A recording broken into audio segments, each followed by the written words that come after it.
बनेंगे और तुम उनके साथ में ऐसा बर्ताव कर रहे हो, छोड़ो।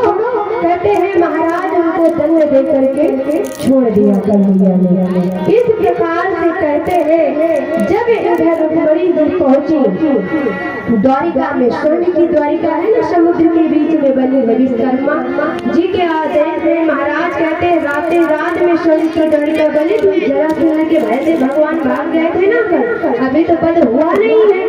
कहते हैं महाराज इसके बाद में वहाँ पे गर्गाचार्य जी को बुलाया गया और मंत्रों के द्वारा द्वारिका में ही भावरे पड़े, भगवान की भावरे पड़े।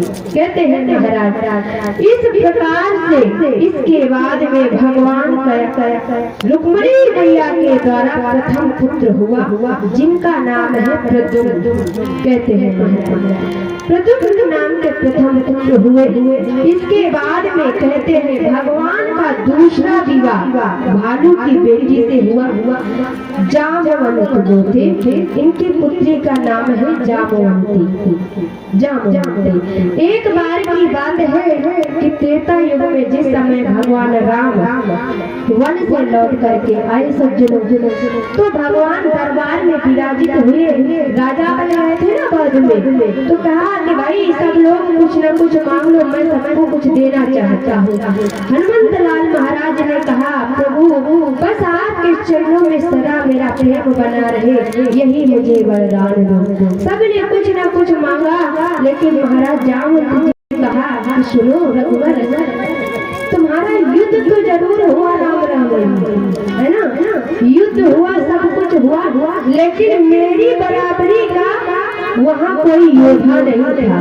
तो मेरा मन नहीं भरा है, मेरा जी करता है कि क्यों नहीं दो चार हाथ आपसे हो जाए, दो चार हाथ आपसे हो जाए। देखिए किसी को कहते हैं मूर्खता। स्वामी से क्या सेवक कभी लड़ सकता है? ऐसी मूर्खता कभी नहीं करना चाहिए। जो फल महाराज, जो फल दास बनकर है रहने में, जो फल मिलता है शिष्य बनकर, जो फल छोटा बन के रहने में मिलता है, वो कभी स्वामी बनने में नहीं मिलता है। छोटा होता है तो छोटे की गलतियां माफ हो जाती है ना। कितना भी गड़बड़ काम कराए, लेकिन ये होता है कोई बात नहीं, घर से सबसे, घर में सभी बच्चों से छोटा है, माफ कर दो, चलो छोड़ दो। तो उसको महाराज गलतियां करता है तो माफी मिल जाती है। लेकिन जो बड़ा होता है, जिम्मेदार व्यक्ति होते हैं, घर का मुखिया होता है, अगर वो कोई गड़बड़ काम कर दे तो उसको क्षमा नहीं मिलती। क्यों? क्योंकि वो सामान्यवान है। इसलिए अब भगवान राघवेंद्र ने कहा कि सुनो जामवंत जी, ये बात तो ठीक है, मैं देना चाहता हूँ, अब दूंगा, लेकिन तुमने ऐसा मांगा है कि थोड़ा हमें सोचना पड़ रहा है। क्यों? क्योंकि इस समय मैं राजा हूँ, तुम्हारा स्वामी हूँ। सेवक और स्वामी की कभी लड़ाई नहीं होती है। कोई बात आई है, मैं अगले जन्म में तुमसे जरूर युद्ध करूंगा, जरूर युद्ध करूंगा। कहते हैं महाराज आज वही जामवंत तो महाराज मणि का मग बनाया, जो समुद्रा जीत के हम मणि थी ना, तो भगवान ने कहा भाई ये मणि हमको दे दो। उन्होंने कहा हम कैसे दे सकते हैं, ये मणि हमारे घर की मुख्य चीज है, क्योंकि उसमें नित्य प्रति सोना निकला करता था, पूजन हो तो वो सोना देती थी मणि। कहते हैं महाराज अब इनका छोटा भाई था समुद्रजीत का प्रसेन, कहते हैं वो मणि को गले में पहन कर घूमने चला गया। कहते हैं जंगल में उसको शेर ने मार डाला। अब कहते हैं कि इधर वो मरी वही पड़ी रही, और कहते हैं महाराज नाम लग गया भगवान कन्हैया का। क्यों? क्योंकि इनकी नजर मरी में थी, शायद इन्होंने ही मणि को चुराया। तो भगवान कन्हैया ने कहा आचार्य से गर्गाचार्य महाराज जी से कि देखो गुरुवर, ये बताओ जो ये कलंक का टीका लगा है ना हमारे ऊपर, तो ये हमारे ऊपर समय नहीं ठीक है क्या, हमारे घड़ी नहीं ठीक है क्या? तो कहते हैं महाराज बताया कि चौथ का चंद्रमा भादव में कहते हैं चौथ जो पड़ती है ना उसका चंद्रमा नहीं देखना चाहिए। अगर देख लिया तो समझ लो कुछ न कुछ अनहोनी जीवन में जरूर होती है। कहते हैं महाराज शायद तुमने यही देख लिया हो। उसको मध्य बना करके कहते हैं मणि को ढूंढते हुए जामवंत जी की फलश्रुति में भगवान पहुंच जाते हैं। अब जामवंत जी ने उसका गलत प्रभाव ले लिया। महाराज कहते हैं जामवंत जी और द्वारिकाधीश प्रभु में युद्ध छिड़ गया। अब जामवंत भी पुराने जमाने के महाराज ताकत और बलशाली थे। 2-3 दिन तक कहते हैं युद्ध चला। जब जामवंत महाराज की नसें ढीली हो गई तब उन्होंने कहा अब बस करो प्रभु, मैं समझ गया तुम मेरे रघुवीर हो, तुम मेरे राघवेंद्र हो, मैं समझ गया। और कहा प्रभु अब मैं तुम्हारी शरणागति हूँ, अब मैं तुम्हारी शरणागति हूँ, तुम अंतिम समय की मेरी इच्छा को पूरा करो। बोले क्या? बताया कि एक मेरे पास पुत्री है, उसके साथ में आप विवाह कर देंगे तो मेरा जीवन उद्धार हो जाएगा। कहते हैं महाराज जामवंत जी ने अपनी पुत्री का हाथ द्वारिकाधीश के हाथ में रख दिया। अब महाराज गए थे युद्ध करने के लिए, अब मिल गई पत्नी, बढ़िया लेकर के आ गया, घर में बैठा दिया है। कहते हैं सूर्यवंश में नियम था कि बिना यज्ञ के पुत्र की प्राप्ति नहीं होती थी, और यहाँ चंद्रवंश में नियम है कि बिना युद्ध के विवाह नहीं होता है। कहते हैं महाराज इस प्रकार से भगवान का दूसरा विवाह जामवंती के साथ में हुआ। तीसरा विवाह कहते हैं महाराज सत्यजीत की जो पुत्री है सत्यभामा के साथ में हुआ। इसके बाद में वर्णन आता है महाराज कि चौथा विवाह भगवान कन्हैया का एक दिन की बात है कि अर्जुन के साथ में महाराज घूमने गए तो महाराज कहते हैं एक देवी का दर्शन हुआ कि हम देवसे शवितु देहितापते विच्छति विश्वं वरेण्यं वरदानं तपा परम स्थितः। कहते हैं महाराज श्री कृष्ण के पति रूप में वरण करने के लिए कहते हैं उस देवी ने बताया कि मैं तपस्या में बैठी हूँ। अर्जुन ने बताया कि ये वही कहते हैं उनका नाम है कालिंदी। कालिंदी का दूसरा नाम है यमुना। यमुना का विवाह जो आप देखते हैं ना आज भी प्रवाहित होती है यमुना जी। महाराज यमुना के पति है द्वारिकाधीश प्रभु। यमुना जी का विवाह हुआ महाराज द्वारिकाधीश प्रभु से। कहते हैं 5वां विवाह मित्रगंगा से हुआ, 6वां विवाह सत्या से हुआ, और महाराज 7वां विवाह महाराज कहते हैं भद्रा से हुआ, 8वां विवाह लक्ष्मणा से हुआ। एक दिन की बात है कि महाराज एक राजा है असुर है जिसका नाम है भौमासुर, जो पृथ्वी के नीचे रहता है और मन में विचार करता है कि महाराज देश देशांतर के राज्यों में जाता है और वहाँ की राजकुमारियों को लाता है। मन में विचार किया कि जब एक साथ 20,000 हो जाएंगे तो विवाह कर लूंगी। कहते हैं ये बात को भगवान को जब पता चलती है, जब भगवान को पता चलती है सज्जनों, तो भगवान ने कहा ये तो अन्याय है ना भाई, किसी की बेटी को चुरा कर लाना और अपने कब्जे में रखना अपने बल से तो गलत बात है। भगवान इस धराधाम पे क्यों आए?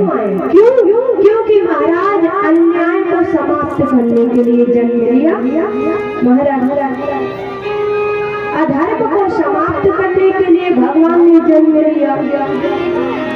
महाराज कहते हैं द्वारिकाधीश प्रभु वहाँ पे पहुँचते हैं, उस समय वहाँ पे कन्याएं थी 16,000। जय श्री राधे।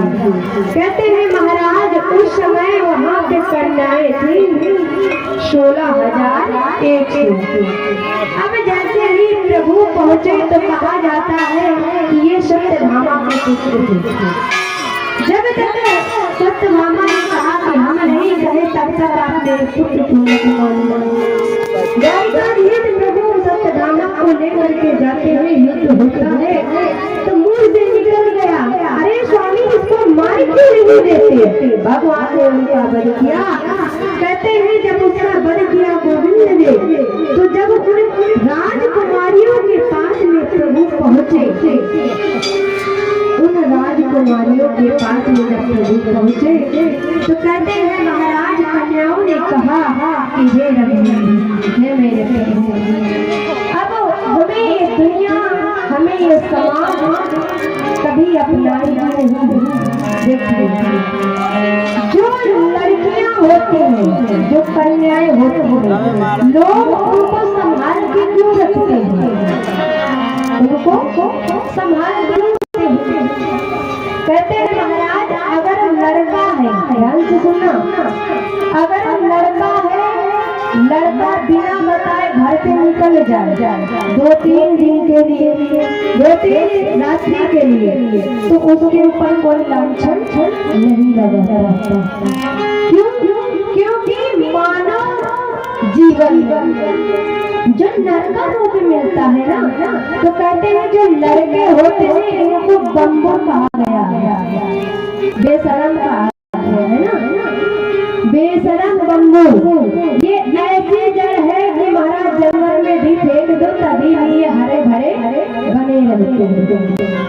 इनको महाराज लू हवा पानी से कोई मतलब नहीं होता, लेकिन जो कन्याएं होती हैं उनको इसलिए संभाल के रखा जाता है।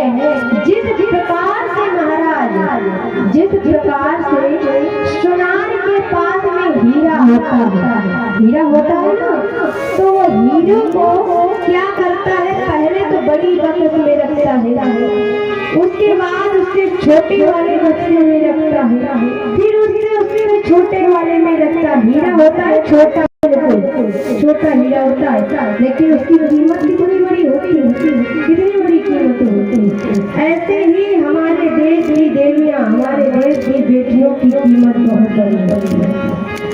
अब उसको एक बार बताया, कहते हैं महाराज एक संत एक सोनार के पास में गया और कहा भैया हमको हीरा की जरूरत है, हीरे की हमें पता करना है कि इतना कीमती क्यों है, हमें हीरा लेना है। महाराज कहते हैं जब संत जी पहुँचे तो जब सोनार ने कई डिब्बों के अंदर पहला बड़ा डिब्बा, फिर उससे छोटा, फिर उससे छोटा, फिर उससे छोटा, फिर उससे छोटा, कहते हैं जब उस हीरे को दिया में रखा, मखमल के कपड़े में लपेट के रखा हुआ है, जब निकाला और संत को दिखाया तो संत ने कह दिया, संत ने कह दिया कि हमारी बेटियां, हमारी कन्याएं हीरे की भांत अनमोल है, हीरे की बात अनमोल है। इसलिए समाज, माता पिता, बहन भाई इसीलिए इनकी रखवाली करते हैं, क्योंकि ये जगत का अनमोल रतन है। और जो हीरा में एक भी दरार आ जाए, स्क्रैच आ जाए, तो उसे कोई ग्राहक खरीदता नहीं है। उसी प्रकार से अगर हमारी कन्याओं में जरा सी खरोंच आ जाए तो कोई कैसे करता है। कहते हैं भगवान ने कहा कि हे राजकुमारियों मैं तुम्हें स्वीकार करूंगा।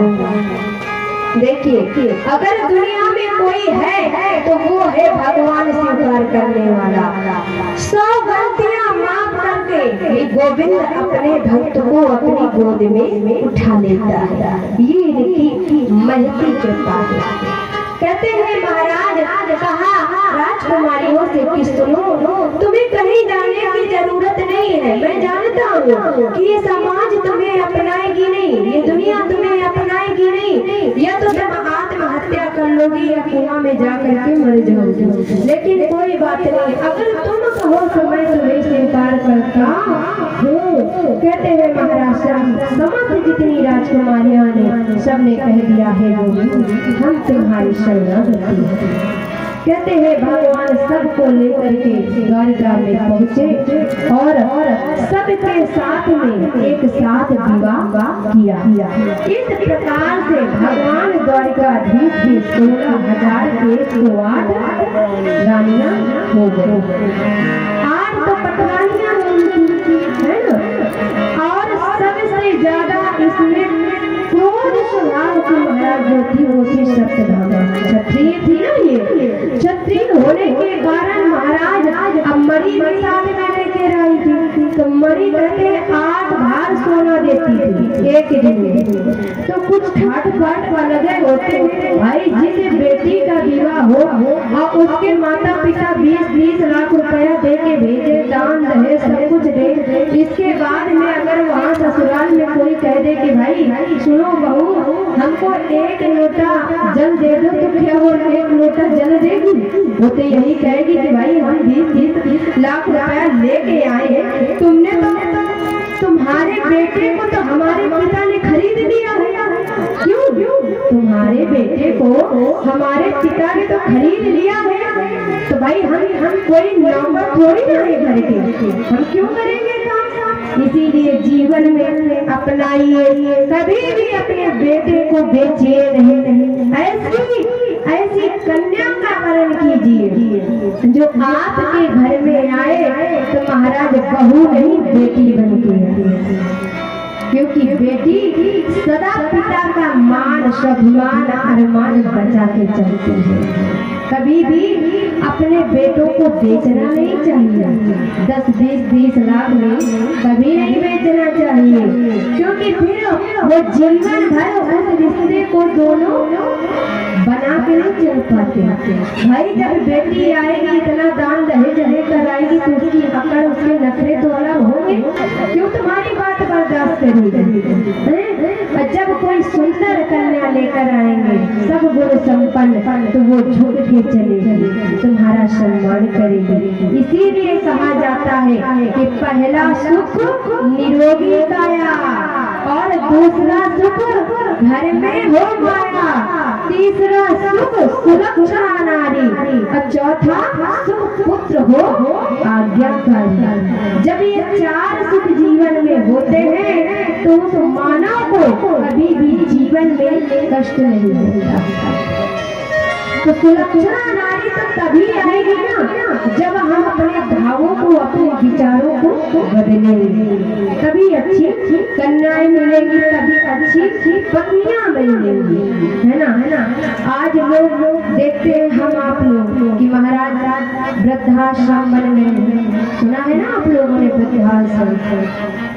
अब वहाँ पे माताएं जाती है, बूढ़ी माताएं, तो कहती हैं कि हमारी बहू नहीं सही है, हमारी बहू नहीं सही है, हमारा बेटा भी उसके कहने पे चलता है, इसलिए हम क्या करें, घर को छोड़ करके वृद्धाश्रम में आ गए हैं। तो अच्छा ये बताओ, विवाह तो आप ही ने किया होगा भाई, पड़ोसी तो थोड़ा ना मालिक बन के आया होगा करने, विवाह तो आप ही लोग करेंगे। ऐसी कौन सी गलती रह गई जो आज वही बहू वही बेटी वृद्धा आश्रम में भेजने के लिए मजबूर हो गई? ऐसी क्या गलती हो गई? हमेशा जीवन में हमेशा गुणों को अपनाइए। जब एक सासू चाहती है कि हमारे घर में ऐसी बहू आए जो हमारी सेवा करे, है ना, सीता जैसी बहू आए तो स्वयं को कौशल्या बनाना पड़ेगा। जब तक हम अपने जीवन में कौशल्या का गुण नहीं धारण करेंगे तो सीता जैसी बहू नहीं मिलेगी। अपनी बेटियों को तो कुछ कह भी दो, बेटी फिर आएगी, फिर मनाएगी, फिर भोजन देगी, लेकिन महाराज जो बहू के रूप में जो बेटी है उसकी स्वयं इतनी सेवा करो, उसको अपनात्व दो, उसको प्रेम दो, उसको सम्मान दो। क्यों? क्योंकि महाराज जब पौधा किसी प्रकार का बीज हम बोते हैं और जब वो निकलता उपजता है तो महाराज बीज तो टेढ़ा मेढ़ा चला जाता है ना। भाई खेत में बीज डाला गया तो वो टेढ़ा गया, मेढ़ा गया, ऊपर गया, नीचे गया, ये हम नहीं जानते, हमने अपना कर्म कर दिया। अब बीज टेढ़ा गया, मेढ़ा गया, लेकिन जब वो निकलता है तो वो सीधा निकलता है, सीधा निकलता है। अब हमें अपना कर्म करना है। जब वो थोड़ा और बड़ा होता है तो महाराज उसमें कलिका फूटता होता है ना, कई डालियां निकलती है उसमें। अब हमें ये अपने भाव से, अपने विचार से, अपने दिमाग से लाना है कि इस वृक्ष को हमें कैसे तैयार करना है, इस वृक्ष को हमें कैसे तैयार करना है ताकि ये हमें सुख प्रदान कर सके और इस वृक्ष से किसी का कुछ बिगड़े न, ऐसे तैयार करना।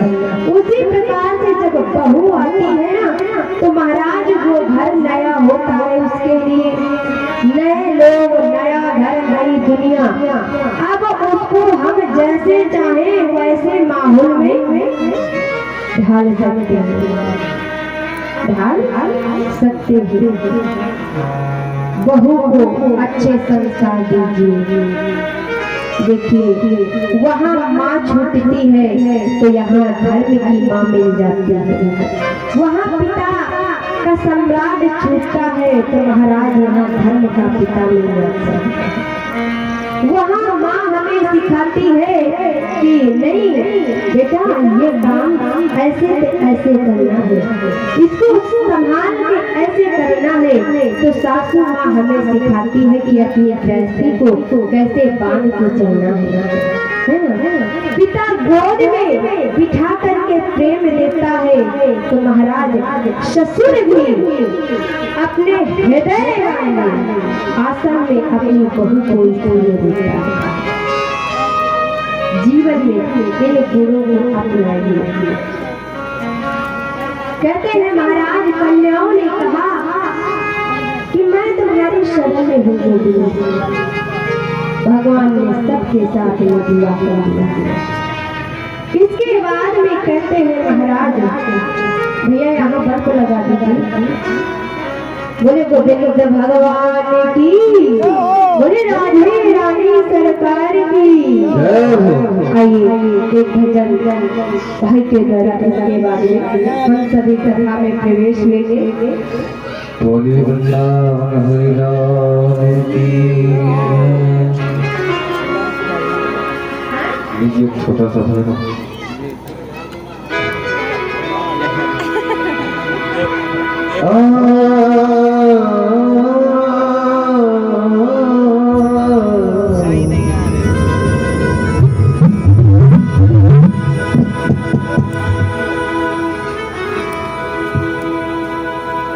शाम मेरा तुझे एक नजर देखना,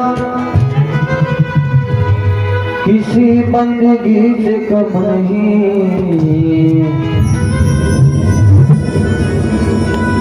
करो मेहरबान शुक्रिया, हमने तुम्हें दिल में बसा लिया। आप इस तरह से होश उड़ाया न कीजिए, यूं बन समर के सामने आया न कीजिए, यूं बन समर के सामने आया न कीजिए। वो काली काली अलगों के, काली काली अलगों के,